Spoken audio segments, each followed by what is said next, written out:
ॐ श्री सांब शिवाय नमः। अथ सप्तविंशोऽध्यायः। 27वां अध्याय। दक्ष प्रजापति द्वारा महान यज्ञ का प्रारंभ। यज्ञ में दक्ष द्वारा शिव के न बुलाए जाने पर दधीचि द्वारा दक्ष की भर्त्सना करना, दक्ष के द्वारा शिव निंदा करने पर दधीचि का वहां से प्रस्थान।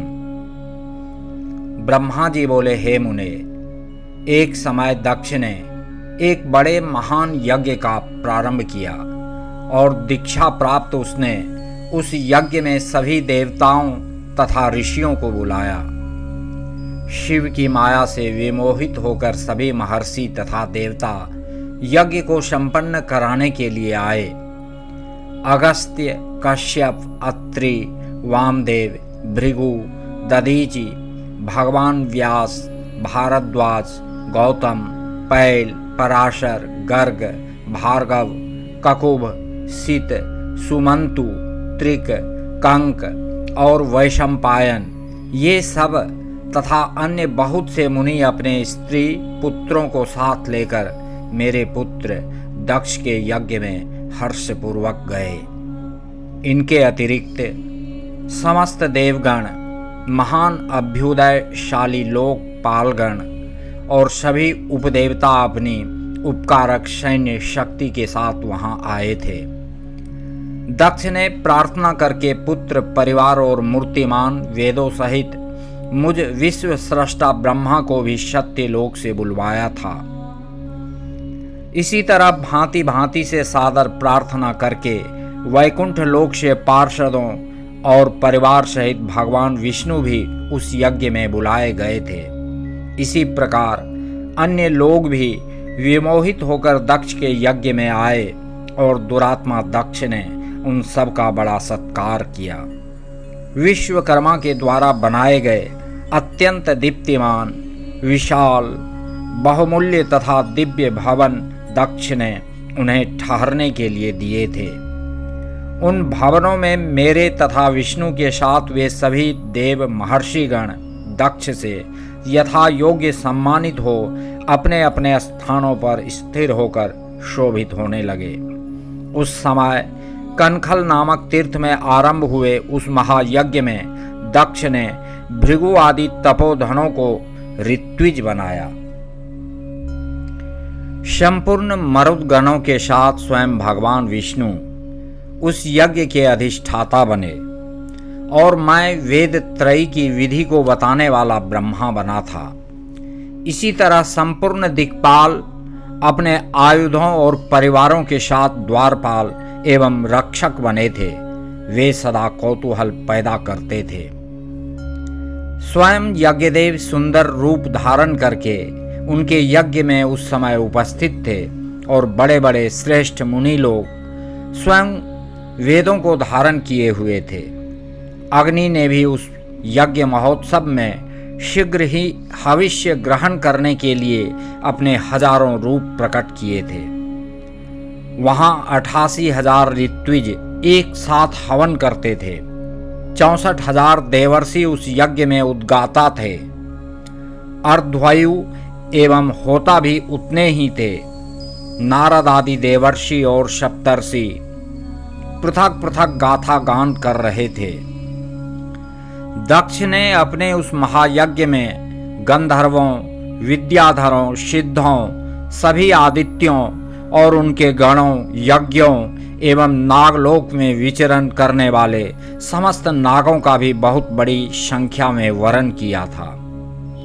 ब्रह्मर्षि, देवर्षि, राजर्षियों के समुदाय और अपने मित्रों, मंत्रियों तथा सेनाओं के साथ अनेक राजा भी वहां आए हुए थे। यजमान दक्ष ने उस यज्ञ में वसु आदि समस्त गण देवताओं का भी वरण किया था। कौतुक और मंगलाचार करके जब दक्ष ने यज्ञ की दीक्षा ली तथा जब उनके लिए बारंबार स्वस्ति वाचन किया जाने लगा, तब वे अपनी पत्नी के साथ बड़ी शोभा पाने लगे। इतना सब करने पर भी दुरात्मा दक्ष ने उस यज्ञ में भगवान शंभु को नहीं बुलाया। उनकी दृष्टि में कपालधारी होने के कारण वे निश्चय ही यज्ञ में भाग लेने योग्य नहीं थे। दोषदर्शी दक्ष ने कपाली की पत्नी होने के कारण अपनी प्रिय पुत्री सती को भी यज्ञ में नहीं बुलाया। इस प्रकार दक्ष के यज्ञ महोत्सव के आरंभ हो जाने पर यज्ञ मंडप में आए हुए सब ऋत्विज अपने अपने कार्य में संलग्न हो गए। इसी बीच वहां भगवान शंकर को उपस्थित न देखकर शिव भक्त दधीची का चित्त अत्यंत उद्विग्न हो उठा और वे कहने लगे।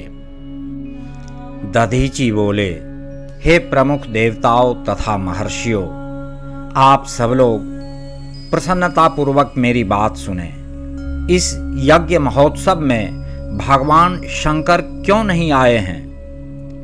यद्यपि ये देवेश्वर, बड़े बड़े मुनि और लोकपाल यहाँ आए हुए हैं, तथापि उन पिनाकधारी महात्मा शंकर के बिना यह यज्ञ अधिक शोभा नहीं पा रहा है। बड़े बड़े विद्वान कहते हैं कि मंगलमय भगवान शिवजी की कृपा दृष्टि से ही समस्त मंगल कार्य संपन्न हो जाते हैं। जिनका ऐसा प्रभाव है वे पुराण पुरुष वृषभ ध्वज परमेश्वर श्री नीलकंठ यहाँ क्यों नहीं दिखाई दे रहे हैं? हे दक्ष, जिनके संपर्क में आने पर अथवा जिनके स्वीकार कर लेने पर अमंगल भी मंगल हो जाते हैं तथा जिनके 15 नेत्रों से देखे जाने पर बड़े से बड़े मंगल तत्काल हो जाते हैं, उनका इस यज्ञ में पदार्पण होना अत्यंत आवश्यक है। इसलिए तुम्हें स्वयं ही परमेश्वर शिवजी को यहाँ बुलाना चाहिए अथवा ब्रह्मा, प्रभावशाली भगवान विष्णु, इंद्र, लोकपालों, ब्राह्मणों और सिद्धों की सहायता से सर्वथा प्रयत्न करके इस समय यज्ञ की पूर्ति के लिए उन भगवान शंकर को यहाँ ले आना चाहिए। आप सब लोग उस स्थान पर जाएं जहाँ महेश्वर देव विराजमान हैं। वहाँ से दक्ष नंदिनी सती के साथ भगवान शंभु को यहाँ तुरंत ले आए। हे देवेश्वरों, जगदम्बा सहित उन परमात्मा शिव के यहाँ आ जाने से सब कुछ पवित्र हो जाएगा। जिनके स्मरण से तथा नाम लेने से सारा कार्य पुण्यमय बन जाता है, अतः पूर्ण प्रयत्न करके उन भगवान वृषभ ध्वज को यहाँ ले आना चाहिए।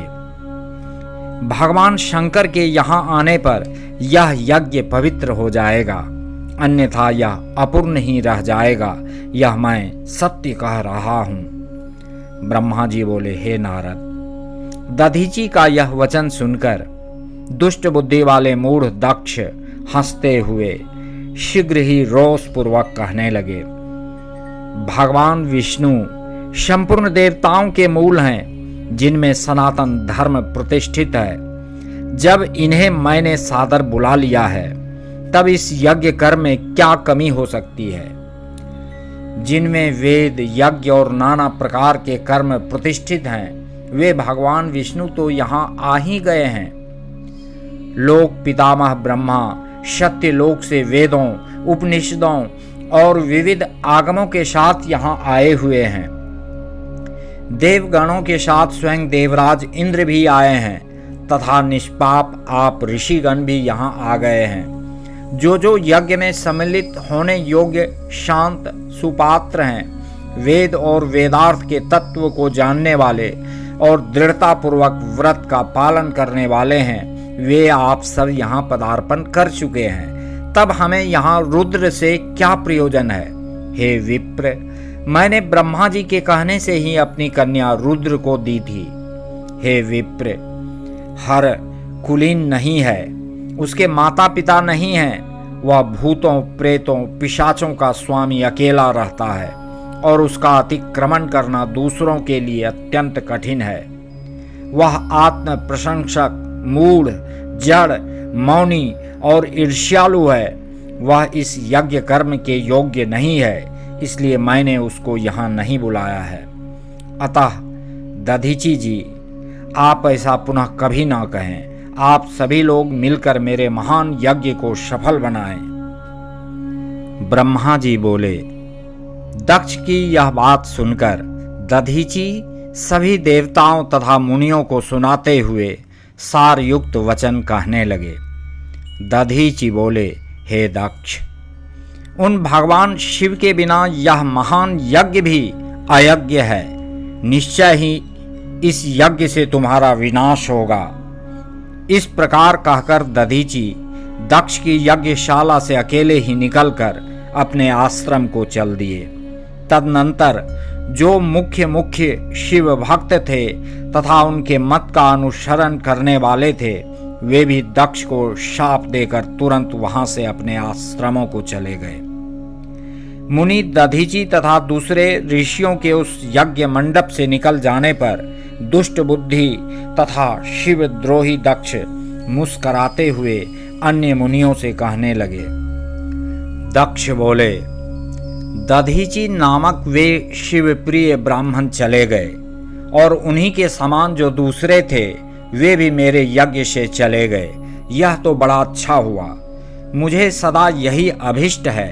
हे देवेश, हे देवताओं और हे मुनियों, मैं सत्य कह रहा हूँ। जो नष्ट बुद्धि वाले मूर्ख मिथ्या भाषण में रत, खल, वेद बहिष्कृत और दुराचारी हैं, उन लोगों को यज्ञ कर्म में त्याग देना चाहिए। आप सभी लोग वेदवाद में परायण रहने वाले हैं, अतः विष्णुवादी सब देवता और ब्राह्मण मेरे इस यज्ञ को शीघ्र सफल बनाएं। ब्रह्मा जी बोले। उसकी यह बात सुनकर शिव की माया से मोहित हुए समस्त देवता तथा ऋषि उस यज्ञ में देवताओं का पूजन करने लगे। हे मुनीश्वर, इस प्रकार मैंने उस यज्ञ को दधीची द्वारा प्रदत्त शाप का वर्णन कर दिया। अब यज्ञ के विध्वंस की घटना भी बता रहा हूँ, आदर पूर्वक सुनिए।